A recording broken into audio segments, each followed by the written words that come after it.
So for the Great British Debate this hour, I'm asking, should Rishi Sunak scrap inheritance tax? So to debate this, I'm joined by Reem Ibrahim, media officer at the IEA, Ryan Shorthouse, the founder of CEO of Bright Blue.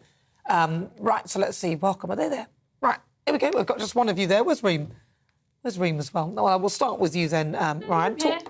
Oh, there we go. Well, I can't see them both. I can usually see them both.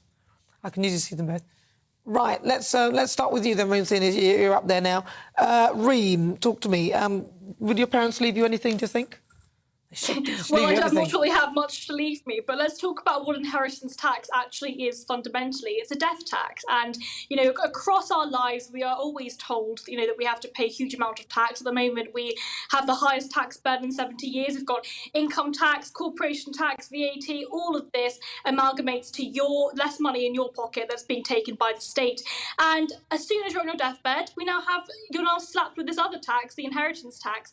And what that means is that it's effectively a tax on your death. Now, I think what we've got to remember is that there is nothing wrong inherently with individuals themselves being able to pass on their wealth to their children. I mean, I think that we should be able to pass on our wealth to our children. My grandparents came to this country from North Africa and they wanted a better life for their children. And so I think that we should be incentivizing people to do what's best for their children, not taking it away.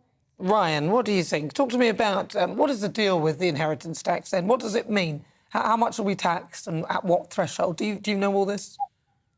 Yeah, well, it shouldn't be scrapped, and I don't think it should be reduced. The main reason why is because the main people who would benefit from that are people over the age of 60 on average, and people who are very affluent. So where it kicks in from adult who is dying to their offspring, who tends to be over the age of 60, is over £1 million.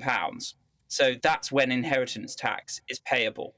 Now, house prices have risen, but most people, on average, do not own properties above £1 million.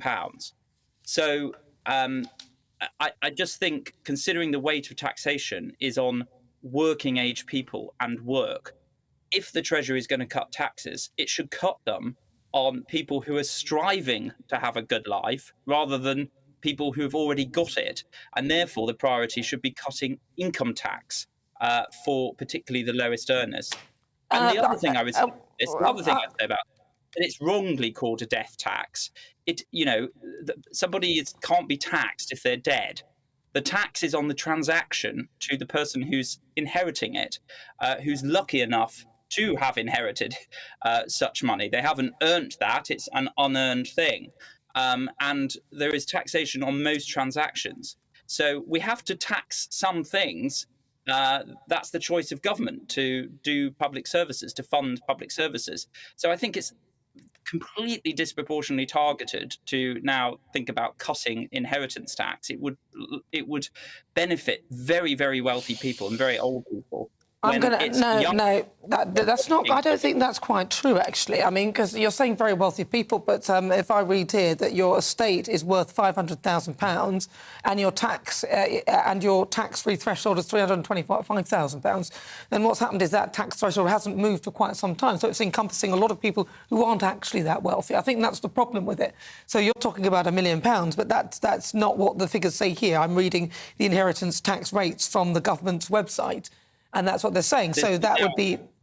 Sorry, was that... There's an allowance of £1 million that you're allowed to pass on to your children, your direct children. Well, let's bring in... who have we got next? Dr. Daniel Pitt. Let's bring in Dr. Daniel Pitt. He's a teacher associate at the University of Sheffield.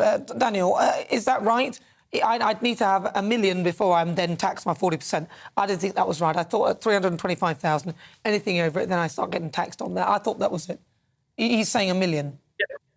Yeah. Well, first of all, I would be in favour of scrapping inheritance tax. I think the principle itself is actually against conservative society, what conservatives should aim for.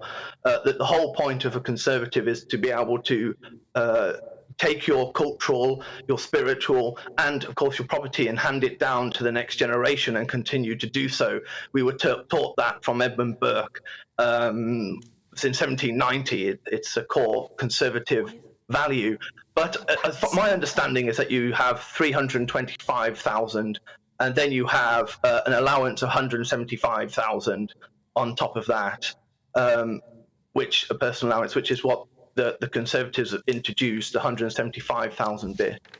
But of course, in the manifesto, I think there's a practical and a sort of promise-keeping aspect to this, is that in the 2010 manifesto and the 2015 manifesto, the Conservatives pledged that they would raise it up to $1 million, and they haven't done that. It's stayed exactly the same since they've been governing since 2010. So there's a promise-keeping element. The Conservatives should, at very least, fix the thresholds. Well, that's the thing, isn't it? So I'm going to come back to Ryan then. Ryan, you're wrong. It's not $1 million. It is 325,000. I was quite right about that. You said it's taxing really wealthy people. They're not really wealthy people. The average house price in the UK, I think, is a bit more than that, actually. So on average, when people die and they have to, if they've not, I think it's, 7 years, you have to... only if you give away more than 325,000 before 7 years before you die, are you not taxed on it? Do you not think that it's a bit of a rip-off? Well, I think we have a misunderstanding between what the allowance is, which I'm sure is about $1 million, but I may be wrong about that. But, I'm happy to... I'm just reading on the government website. Okay. Well, I think there is an allowance for people who are children and what your parents can pass on to you. But I may be wrong about that. But no one's talking about banning inheritance tax. No one's talking about banning inheritance. We're just saying that the transaction to the lucky recipient should be taxed. And most transactions... But it's not a transaction, is it? I mean, it's effectively money that has already been earned by those individuals, by those parents, potentially through income tax. They've already paid that tax. So inheritance tax is a double tax. Let Reem finish. You said it's a double tax. And you pay VAT on it. So double taxation happens every day. No, but yeah, it might happen every day, but you're dead. And the thing is, you've already the thing that you've acquired, you've already paid tax on. So why should you then pay a tax when you die? It's the point. Reem, sorry, carry on. Yeah, no, I was just going to say let Reem finish. Just because it is. So just because it is a double tax doesn't mean it's right. I mean, you're right. We have an incredibly complicated tax system, and I would like to see it simplified significantly. We've also got to remember that this isn't a tax on the super wealthy. The super wealthy don't pay these inheritance taxes. We've got to be clear about that. That's right. This tax falls on the middle classes, those that have eventually worked incredibly hard, and this is where the tax burden really does fall. Now, those are the super wealthy. I'm going to have to interrupt you, Reem, because we're running out of time, but I respect your point, and I think you've made it well. Thank you very much, Reem Ibrahim, Media Officer at the IEA, Ryan Shorthouse, founder and CEO of Bright Blue, and Dr. Daniel Pitt. He's a teaching associate at the University of Sheffield. Well, you're with me. I'm Nana Aquia. This is GB News on TV, online and on digital radio. We'll continue with this great British debate, and I'm asking, should Rishi Sunak scrap inheritance tax? You'll hear the thoughts of my panel, broadcaster and columnist Lizzie Cundy, also political commentator Sam Dowler. But first, let's get your latest news headlines with Bethany Elsey.